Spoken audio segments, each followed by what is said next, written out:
Really? No, we're not closing. I'm laughing, but this is not a funny laughing matter. Welcome to another episode of Curing Chaos. I'm Pamela Mulholland, your chaos coordinator. And on this video, I'm gonna give you some tips on how to make your paperwork and your transaction go a little bit smoother. Look, paperwork sucks.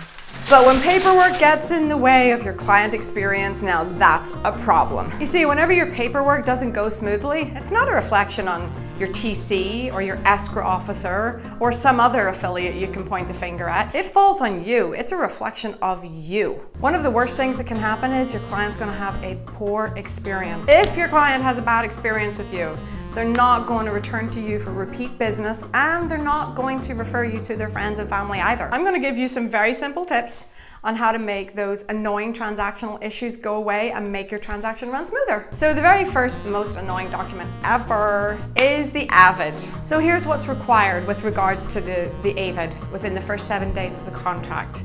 The agent has to do a visual inspection of the property, whether you note it on the TDS, or you note it on the AVID, or you write it on a napkin. You still have to do your visual inspection at the beginning of the transaction. Now, what does a visual inspection mean? Visual means you have to be there in person. You can't send your 16-year-old kid to go take a few photographs and say, hey, mom, dad, there's a scuff on the wall. You have to be there. You have to look at the property, and you have to note what you see. You don't need to move anything, just what you visually see. Small TC tip here. Transfer disclosure statement, page 3, spot for your agent to do a visual inspection or to check the box that says AVID. If you check the box, now you've just made your AVID, AVID part of the transfer disclosure statement, the TDS. If you don't check it, then you have to write a visual note right there when that TDS is being completed before it's handed over to the buyer. Now, if you've no idea what I was saying, you know what? Then just call me. The last thing you want to do is waste your time driving 2 hours across town, go to the house, come back, forget to do your inspection. Now you're going to have to go back because it is a visual inspection. TC tip 2. So what I recommend to my agents is when you go in your home inspection as a buyer's agent, take your AVID with you. Use it on Glide, whatever way you're doing it. Go and do it on the inspection when you're right there and you're going through the property. Listing agents, do it before the property even goes on the market, before you have an offer, and then it's done. So another thing that's a slight irritation to us is getting the proof of funds to the right parties in the right time frame. So on the contract it states that within 3 days, the proof of funds has to be provided, or there's a little box that if you check that the verification of closing costs, proof of fund, is attached, you actually have to attach it, but at the very least you have to provide it within 3 days. So what that means is if you check that little box that says that the verification of closing costs is attached and you don't attach it, then you haven't provided a fully executed contract. So what's my advice to my agents? Well, my agents all have their crap together and they know that when they present an offer, provide it to me. I'm the one who's going to be handling it.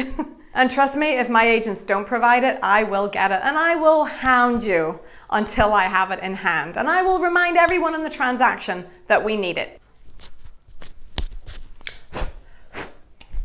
So, the third most annoying document in a transaction is the verification of property condition, the final walkthrough form. The verification of property condition is a 1-page form, and per the contract it states it's to be done 5 days prior to the close of escrow, which realistically does not always happen. And on that document, you should at least write something, even if it's no exceptions, nothing to note.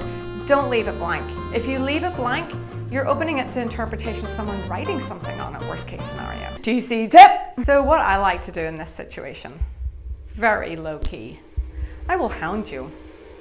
I will find you. I will track you down at your house until I get that form. But guess what? We're gonna close that property, baby. So I know that these 3 tips may seem minimal to most agents, but when they're not done, it's time consuming, it's a lot of chasing down, and it takes away from you making money. And that's where I come in. My goal with every transaction is to get the transaction closed with the least headaches, get you paid, and have very happy clients at the end. If you're looking for a TC that can help cure your chaos and get the job done, I'd love to talk with you. My name's Pamela Mulholland, your chaos coordinator, and thank you for watching another episode of Curing Chaos.